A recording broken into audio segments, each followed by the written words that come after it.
pessoal, boa noite. Mais uma vez aí estamos para a lição 13, que diz a língua, moderação e prudência.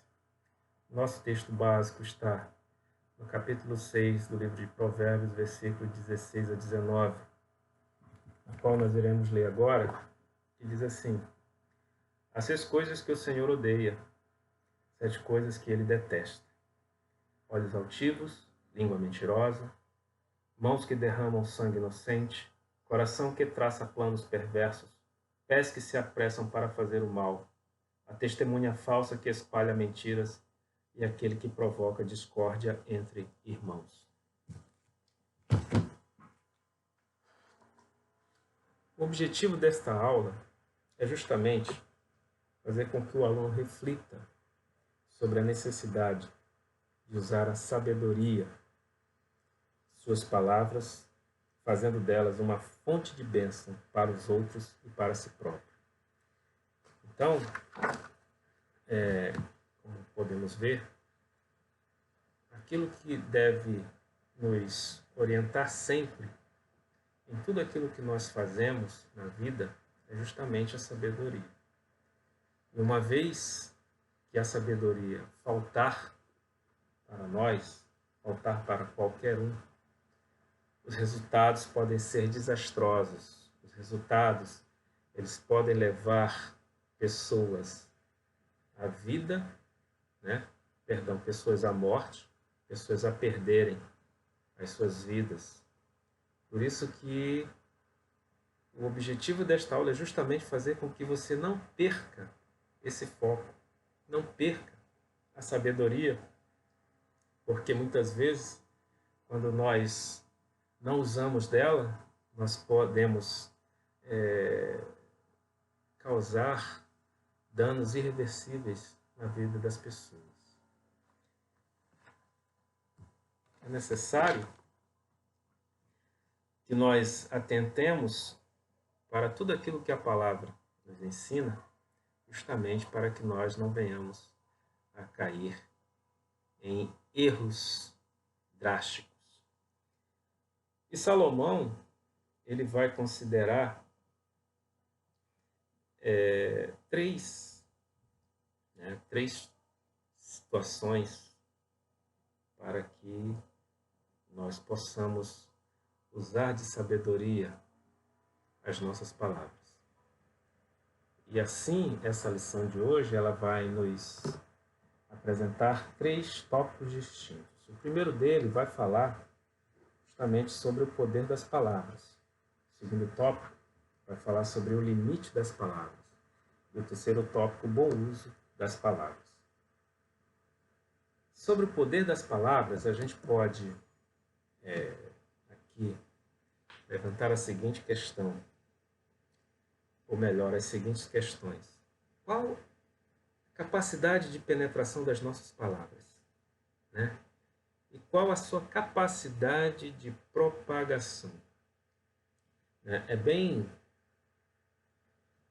interessante a gente atentar para essas 2 questões, justamente porque quando nós falamos de capacidade de penetração, a gente vai analisar, a gente vai observar que essa capacidade ela vai por 2 caminhos.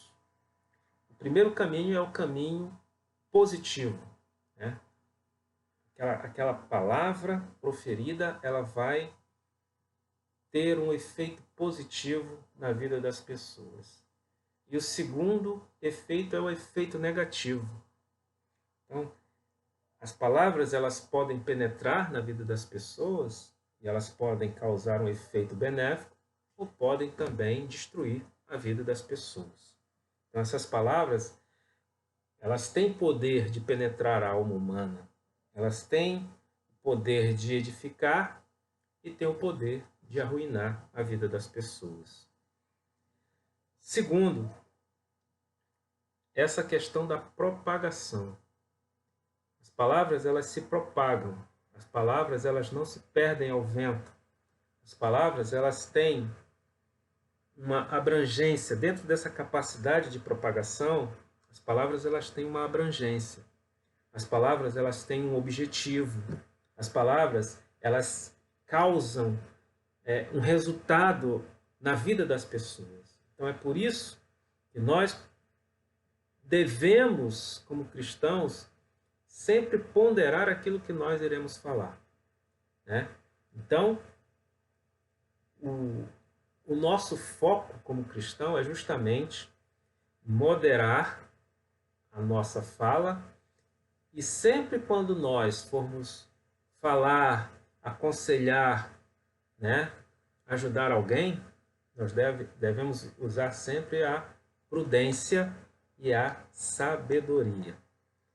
Outra questão, dentro do segundo tópico, é justamente nós observarmos o limite dessas palavras.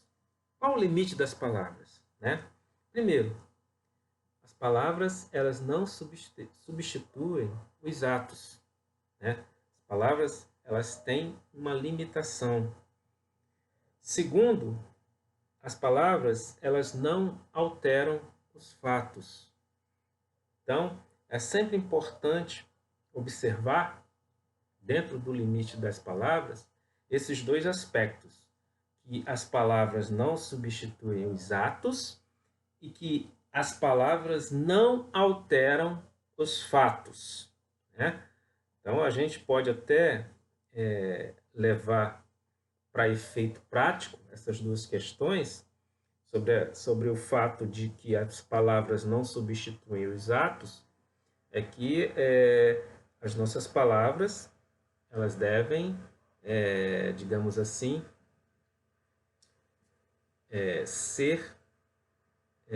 ter sempre como acompanhando as nossas palavras as nossas práticas, né? Então, não é só falar, eu tenho que praticar. Então, não é só pregar, eu tenho que praticar. E os fariseus, os saduceus, os religiosos, na época de Jesus, eles foram muito criticados por Jesus, porque eles apenas queriam que o povo cumprisse a lei, mas eles mesmos, eles não estavam nem aí. E Jesus taxou eles de sepulcros caiados. E sobre a questão que as palavras não alteram os fatos, né? A gente tem que estar sempre atento aos efeitos, né, das palavras. Porque uma palavra mal colocada, ela não vai, digamos assim, mudar uma situação.